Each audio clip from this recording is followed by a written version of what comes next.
The Pacific Ocean, vast, endless, and deceptively peaceful. But beneath its surface once hid a fortress so secret, so strategic, that Japan believed it could never be touched. This was Chuuk Lagoon, known then as Truk, the beating heart of Japan's naval empire during World War II. Picture this, a lagoon stretching nearly 40 miles across, surrounded by coral reefs so thick that even the mightiest waves broke before reaching its calm center. It was a natural fortress, and Japan transformed it into one of the most powerful military bases on Earth. In the early 1940s, the lagoon was alive with activity.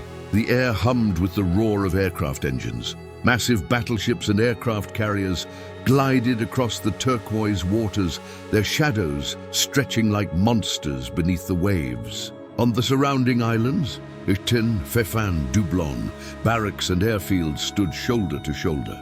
Thousands of Japanese sailors, engineers, and pilots worked in perfect rhythm, confident that their empire was untouchable. The Japanese called it the Gibraltar of the Pacific. Protected by coral and secrecy, it served as the headquarters of the Imperial Japanese Combined Fleet, the nerve center for operations that stretched from Pearl Harbor to the Philippines. From here, Japan launched attacks, refueled fleets, and repaired the machinery of war. Every morning, aircraft took off from the island's airstrips in tight formation, their engines echoing across the lagoon like thunder. Pilots waved to mechanics below, not knowing that for many, it would be the last time they saw the sky. At night, lights glowed faintly from the decks of warships as officers reviewed maps and coded orders under the soft hum of generators. For a time, it worked. The Allies had no idea how large the base was or how critical it had become. The lagoon's natural defenses kept spies and submarines at bay. To the Japanese command, Truk felt invincible, but war is a master of irony. The very confidence that protected Chuuk Lagoon would also doom it. By 1944, the tide of the war had turned. Allied forces had broken the Japanese naval codes. Aerial reconnaissance, new advanced forms of intelligence began to reveal the unimaginable scale of what lay hidden in the lagoon. Through grainy black and white photographs, US analysts saw the silhouettes of carriers, tankers, and destroyers anchored closely together, a treasure map of targets waiting to be erased. Unaware of what was coming, life inside the lagoon continued as usual. Supply ships unloaded food, ammunition, and fuel. Mechanics repaired fighter planes. On the decks of destroyers, sailors smoked cigarettes and watched the horizon, never suspecting that beyond it, hundreds of American aircraft carriers were already on their way. In less than a week, the illusion of safety would vanish.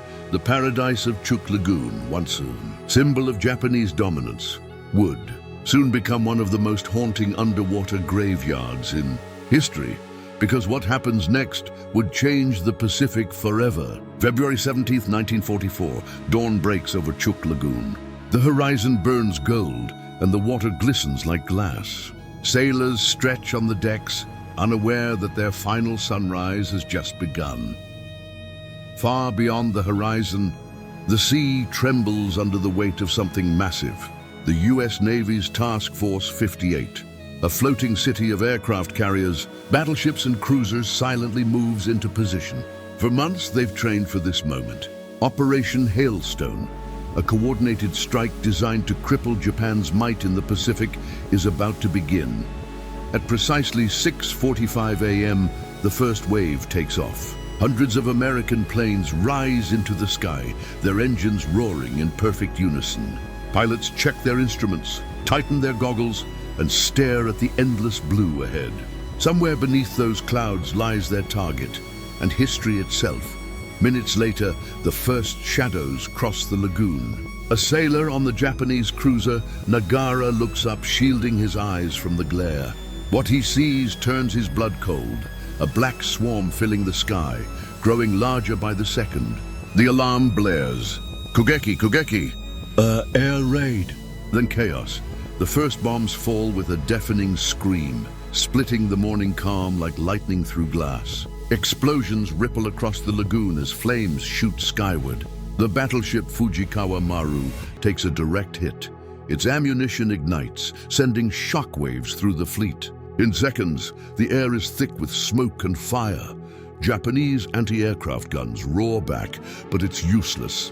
The US pilots, flying Hellcats, Avengers, and Dauntless bombers, dive through the smoke with precision born of obsession. Every ship, every dock, every airstrip becomes a target.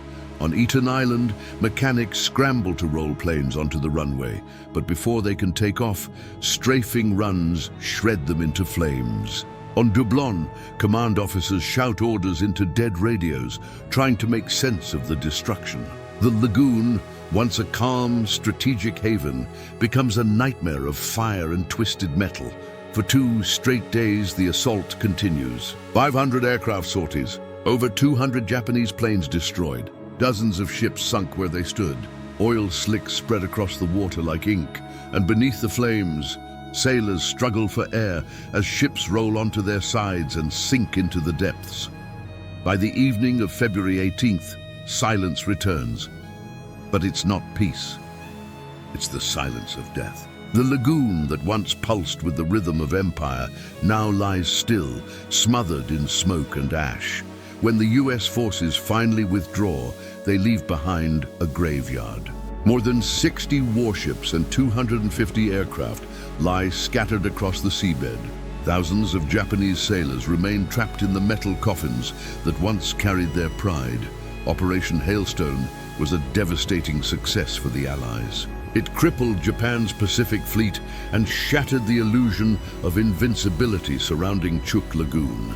But even in victory, it left behind something haunting, a frozen moment in time. For decades, those wrecks would sleep untouched beneath the waves, guarded by coral, currents, and silence. Yet as the years passed, a new generation of explorers would come, not as soldiers, but as divers, historians, and storytellers, to uncover what the ocean had hidden for so long, and what they found was more than rusted steel. It was the preserved soul of a vanished world. Decades passed. The war ended, empires fell, and the world moved on. But beneath the calm blue waters of Chuuk Lagoon, time refused to move forward. The wrecks of Operation Hailstone still rested where they had fallen, silent, motionless, and eerily preserved. It wasn't until the late 1960s that divers finally rediscovered this underwater graveyard. What they found was unlike anything the world had ever seen. Imagine descending through crystal clear water, sunlight streaming down in golden rays until out of the shadows, a massive shape appears, the hull of a battleship tilted on its side, draped in coral and silence. The first divers described it as entering another world, one where history hadn't ended, only sunk. Inside the wrecks, they found boots still neatly lined against rusted walls, teacups resting on tables, and gas masks floating like ghosts suspended in time. Skeletons still sat in the cockpits of planes, a world frozen in its final breath, but the deeper they went, the more haunting it became. Fish darted through shattered portholes. Sea fans bloomed over twisted metal, and corals claimed what humanity had left behind. Nature had taken the instruments of war and turned them into cathedrals of life. For the divers who visited Chuuk Lagoon, it wasn't just exploration, it was communion. Every shadow, every relic carried the weight of the thousands who had perished here. Some said they could still feel the presence of the sailors, as if the lagoon itself remembered. Documentaries began to call it the ghost fleet of Chuuk Lagoon. But to the locals, it was sacred ground. They warned that disturbing the wrecks might anger the spirits, and for good reason. Several divers reported strange experiences. Cameras failing without explanation, sudden chills in warm water, the eerie sense of being watched. One diver claimed that as he hovered above a sunken ship, he heard faint drumming, like distant footsteps on steel. Scientists might call it coincidence, but those who've been there know Chuuk Lagoon is more than a dive site. It's a time capsule, and yet as mesmerizing as it is, the lagoon carries a warning. In recent years, experts have discovered that the wrecks, still filled with oil and ammunition, are deteriorating. Slowly, the steel coffins are leaking their contents into the sea. What was once a monument to memory may soon become an ecological disaster. That's the tragic irony of Chuuk Lagoon. It holds both the beauty and the burden of history. Beneath its turquoise surface lies humanity's greatest contradiction, our capacity to create and destroy, to remember and to forget. To gaze into the depths of Chuuk Lagoon is to confront not just the ghosts of war, but the reflection of ourselves. Today, Chuuk Lagoon rests in quiet beauty. From above, it's a paradise. Turquoise waters, swaying palms, and the soft hum of waves brushing against coral shores. But beneath that serenity lies one of the largest underwater cemeteries on Earth. Over 200 ships and planes remain entombed there, silent. Witnesses to humanity's most violent century. Divers still descend to explore this ghostly realm. Some go for adventure, others for history, yet almost all emerge changed. Because once you're down there, surrounded by the remains of men who never came home, something shifts inside you. The noise of the modern world fades. You hear only your own breathing, echoing in a world that has stopped moving since 1944. One diver described it best. It's like floating through a museum that doesn't belong to us, a place built by tragedy and preserved by time. There's something haunting about seeing a human story written in rust and coral, a tea kettle still sitting where it was left, a calendar frozen on February 1944, the ghost of an era that refuses to disappear. And yet, there's also peace here. The fish that swim through the wrecks, the coral that blooms where bullets once flew, they remind us that even from destruction, life finds a way to rebuild. Nature doesn't forget, but it forgives. Chuuk Lagoon forces us to confront a truth we often ignore. History isn't just written in books. It's buried in the silence beneath our feet, beneath our oceans. Every ship, every relic is a message left behind by those who lived, fought, and died. And if we listen closely enough, we might hear what they wanted us to remember, that peace is fragile, the wrecks are corroding, and time is claiming what war left behind. Someday soon, the lagoon may no longer hold these ghosts in such perfect stillness.